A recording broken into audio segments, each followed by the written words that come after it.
aggressive. If it doesn't work and he just dies, people are like, he's so bad. You know? And when he actually goes in and something happens after and they end up team wiping, we actually forget that it's because he pressured. And you often stop the rotations that usually happen that two supports smoke to mid. If the two supports can never leave the lane because they have to deal with this offlaner, it usually hurts more than it actually benefits you that you keep on killing him. Yeah, you don't say that he's probably winning the other lanes thanks to him. It's things that can open up a tier 1 tower push as well. If people TP to react against an aggressive, only reckless Darkseer, then maybe they cannot defend the top tower anymore. You can just go for a timing push. Exactly.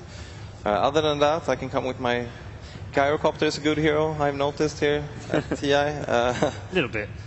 I don't know. Do you think it's one of House's best heroes, right? He plays it really well. Yeah. It's always been. It's currently picked 81 times, 60% win rate. For how? At TI5. For the hero himself. He's been playing Gyro for like forever. Yeah, exactly. I remember even TI3. Yeah, TI3, I think even TI4. TI4, He's always been playing Gyro. I was actually thinking about that if they would have some awards for these heroes, like maybe Gyro that will be in every TI final or something like that, you know? Yeah, definitely. The hero has been nerfed and then you think it's not going to be good. It's a bit like Storm, you know, that you think like, nah, it's death ball now, we can't use this hero. Then you're like, well, actually he's perfect. And the Eon stole the Rubik. Yeah, you can't ban it and you just... Kind of ironic, really, isn't it? Eating a Rubik. What now, a Rubik? Yeah, I'm so funny. I liked it. I thought that I didn't know. But I think Rubik is always a great pickup against Earthshaker, especially, in my opinion. That's how I feel about it. It did a lot in the last series. Unfortunately, he didn't get Fisher all the time, but it's always, you know, that rival, like that duo between Shaker and Rubik. You always want to use the totem after the Call down is really good as well. Barrage is quite decent, so... Flak as well, great. Yeah, Flak. It also makes it hard. Normally when you pick Earthshaker, you want to have some other good combo spells with it, so you don't really just pick a Shaker and that's it for stuns. So there's going to be something else for the Rubik to steal, and there's some good spells already. That's the Ice Zeus. Yeah. Zeus offlane. Pretty likely. likely. A while since we've seen it. Yeah, 10 games at TI5. But Super has played some games of Zeus as well, right? Yeah, I think it still might be a mid Zeus. Yeah.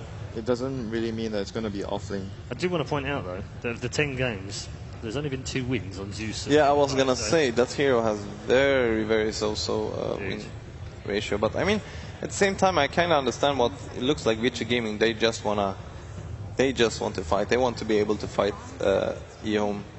Yeah, going up against the Darkseer Lina, normally you're like, oh, they have a really good team fight already, but they're trying to outpower that. Gyrocopter is a great carry for team fight.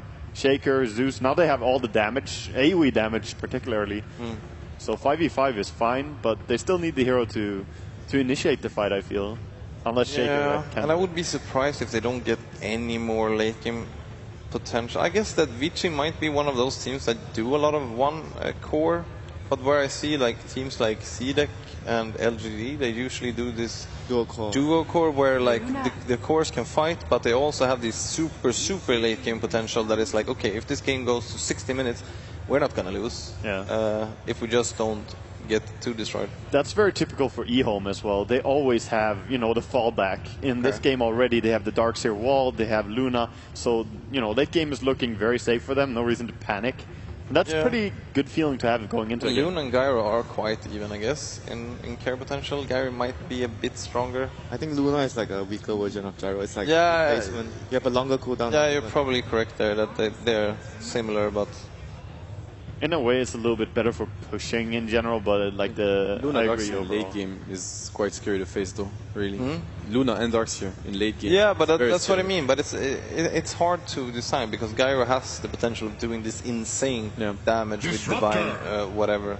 While Luna might have a bit harder time of getting close enough to her opponents. I mean, they have more burst though, I think, Vichy. Like, if you look at the head-on fight, how the fights are going to start, Ehome needs to like start with probably a use from or a Rubik Leaf. Naga is not banned yet. And the Earthshaker is just it's much easier for the Earthshaker to just feature and they blow some out with Zeus. But what kind of approach would you take for this game? Like, if you were Ehome, would you fully commit to this death ball now, or would you throw in a I think quite farm heavy. Well, not farm heavy. I think their lineup revolves around. They want to just hit the tower, and Earthshaker just sits behind. And if you try to come in, there's Fissure and Zeus. Yeah. So it's difficult for you to just run in, and there's call down as well. I feel like eHome, they have the dire advantage in that game, which is not to be underrated. Like, they have insane team fight around Roche Pit, Darkseer, Luna. I think they can take it late game because it's going to be very easy for them to secure it. Obviously, BKBs are going to be super important, but once they have those BKBs, then Vichi's lineup is not so scary. And then they can go for the time Roche. Vici can't really take it so far. Do you think that Vici is going to ban this Storm now, or are they going to I think it's a great Storm.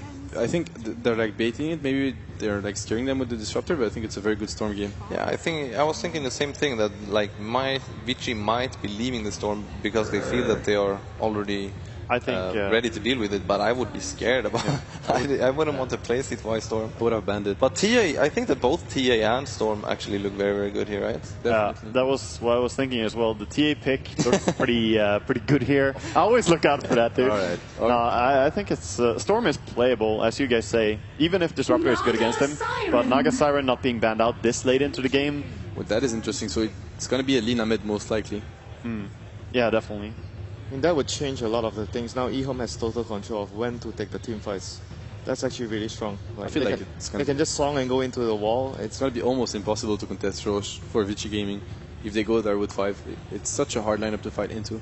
It's not the best Roche lineup they have, though. It's like Luna is good, but the rest of them... I mean, Dina is good. The thing is, like, if they take a fight at Roche, they are going to win. There's Darkseer and the Song. I feel like you can always Roche with Luna. When you have 5 heroes, like, it's not so hard because of the physical bonus damage. And Naga can just get a medallion or something, and then just Roche is going to go down.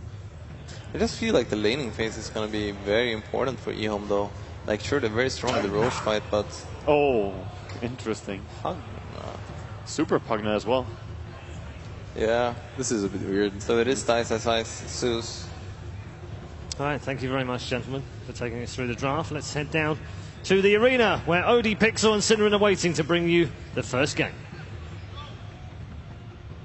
Hello indeed, ladies and gentlemen, and welcome to the final series of the day. eHome up against Vici Gaming as we get ourselves ready to go in. And what a game it's going to be, of course. eHome not down here from the upper bracket, and Vici Gaming haven't lost a single game so far in the main stage. Yeah, they started down here, so they're used to it. They did, they did. It's going to be a little bit of a new experience for eHome. Man, this series is going to be crazy. I love the draft. I think there's some really cool picks in here. Of course, it's great to see a Pugna played, finally. I think this is the first Pugna pick at the main event, apart from Cloud9's less fortunate experience with it in the second game of the series. I do believe they had the Pugna. And this is not a support Pugna, by the way. This is a core Pugna. It's played by Super. They've thrown Ice, Ice, Ice onto the Zeus, so it's an off-lane Zeus.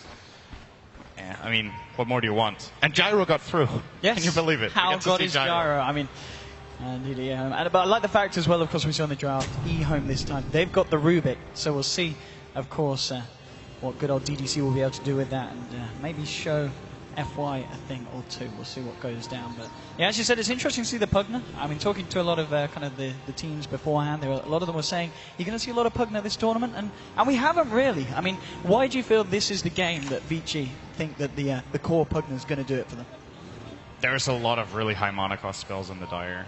Darkseer uses a lot of mana and fights Lina as well. We'll be scared to cast her entire array of spells. It seems like it's just a plan Vici had going in. It didn't... I'd be surprised if it was something that just came up with on the fly. They're like, okay, now Pugna's good. Because there's been plenty of this type of games. It's just... It seems like they've prepared this beforehand going in, that this could be a big pick for them. Of course, needs to keep in mind Decrepify, also a very good ability, always gives you the flexibility of saving one of your allies, of course amplifying the Zeus. The combo that Vici have when it comes to spell damage is absolutely ridiculous, and eHome are going to need their BKBs. That's one thing that's for sure. Absolutely. C2I has been able to secure himself the top rune. Super, likewise, grabbing himself this bottom rune. I mean, the question is, of course, in the mid lane, how does Pugna kind of match up against the Lina?